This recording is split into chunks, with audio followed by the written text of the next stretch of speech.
Hi, my name is Juliana Fernandez, and today we're going to talk about topic 1.3 of the AICE International History textbook. Why did Japan emerge as a world power, and what was the impact on international relations? These are the key terms for this section. If you want to pause the video here and read them, you're more than welcome to. First, let's talk about reasons for rapid modernization and military development. First, we have pre-modern Japan in the 19th century. Japan had an unmodernized medieval social structure with a rigid class system dominated by samurai officials under the shogun. The economy relied on bartering, with taxes paid in rice. And borders were closed to foreigners since the 17th century to prevent Christian missionary influence. And Japanese citizens were also forbidden from leaving. Next, let's talk about attempts to open trade with Japan. I'm going to list a couple countries that tried to establish trading rights but failed.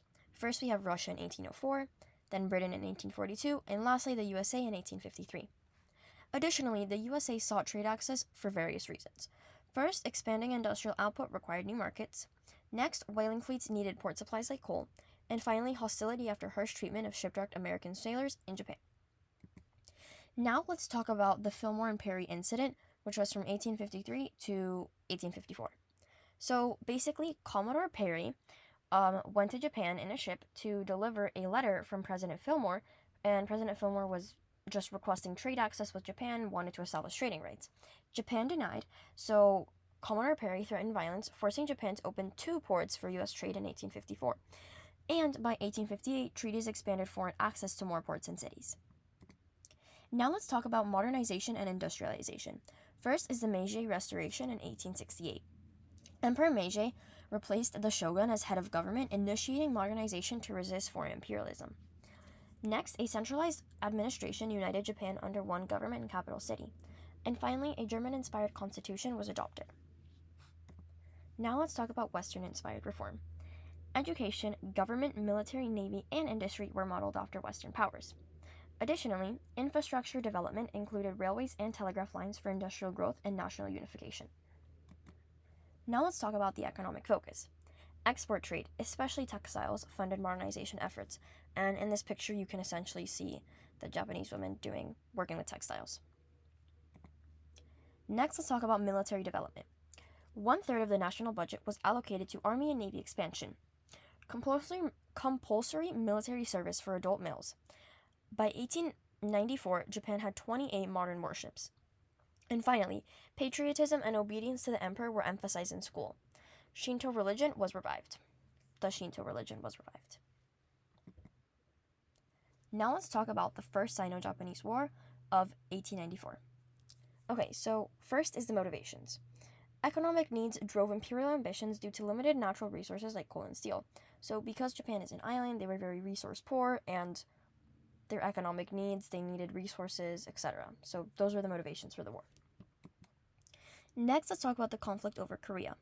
Japan's modern army defeated China, gaining Korea, Manchuria, and parts of China. Next, let's talk about the Treaty of Shimonoseki of 1895 and the European reaction. So, the Treaty of Shimonoseki. China ceded territories, including Port Arthur, to Japan. The European reaction was that Russia, France, and Germany pressured Japan to relinquish Port Arthur in the Triple Intervention, which can be seen here in this bottom right corner picture. And then additionally, humiliated by interference, Japan focused on building more warships for future conflicts.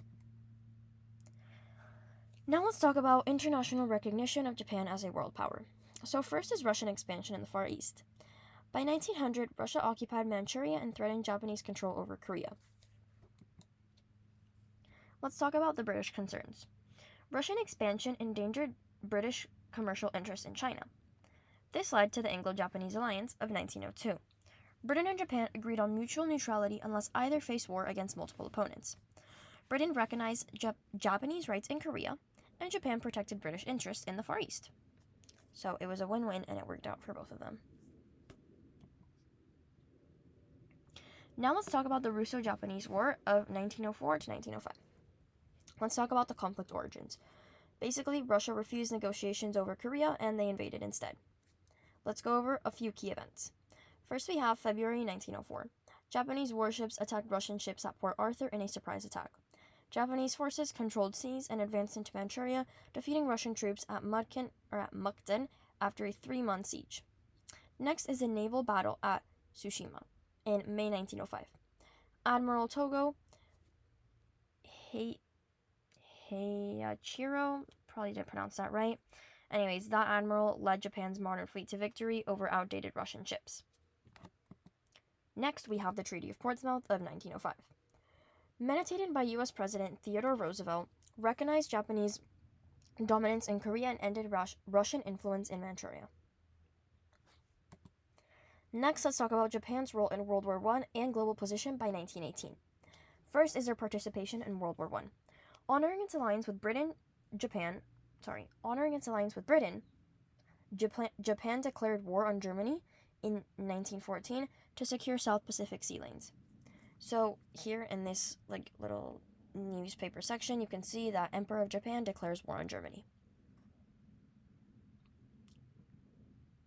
Okay, next we have economic expansion during World War I. Their exports tripled. Heavy industry expanded due to reduced European competition because the Europeans were busy fighting the war. Merchant fleet size doubled and shipbuilding industry flourished, supplying Allied forces. Now let's talk about Japan's actions in China. Occupied German-controlled Shandong province, and they presented China with the 21 demands in 1915. The 21 demands aimed to increase Japanese political and economic dominance over China. And the ultimatum forced China's compliance but angered Western powers like the USA and Britain. Finally, we have the post-war concerns. Western powers grew suspicious of Japanese intentions in China as its economic growth threatened their interests. And that's a wrap on topic 1.3.